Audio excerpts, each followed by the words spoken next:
Hello, my name is Janine. I will be explaining the importance of nonverbal communication and also the importance of understanding it and also being educated on it. The reason that I chose to take a different approach and tie nonverbal communication to someone who is deaf is because I feel like it makes us more similar than some may think. Benjamin Worf once said, "Language shapes the way that we think and determines what we can think." Nonverbal communication is something that we begin doing from birth. For example, when a baby smiles, you know that he or she is happy. And when a baby frowns, you know that he or she is unhappy. From this stage on, we begin building our nonverbal communication skills that later lead to verbal communication.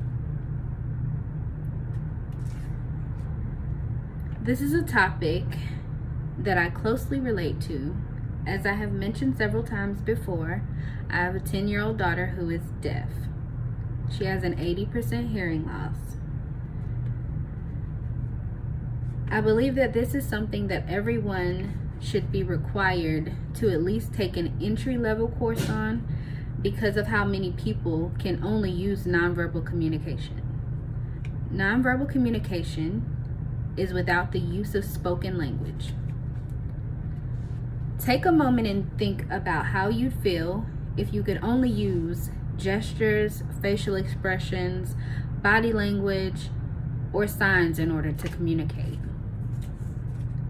Pretty frustrating, right? Especially since you've been able to verbally communicate all of your life.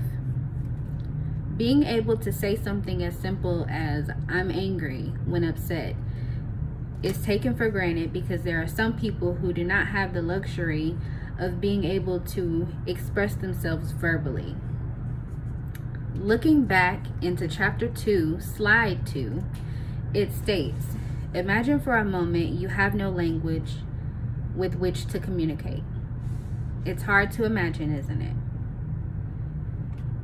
It's probably even harder to imagine that with all of the advancements we have at our disposal today, there are people in the world who actually do not have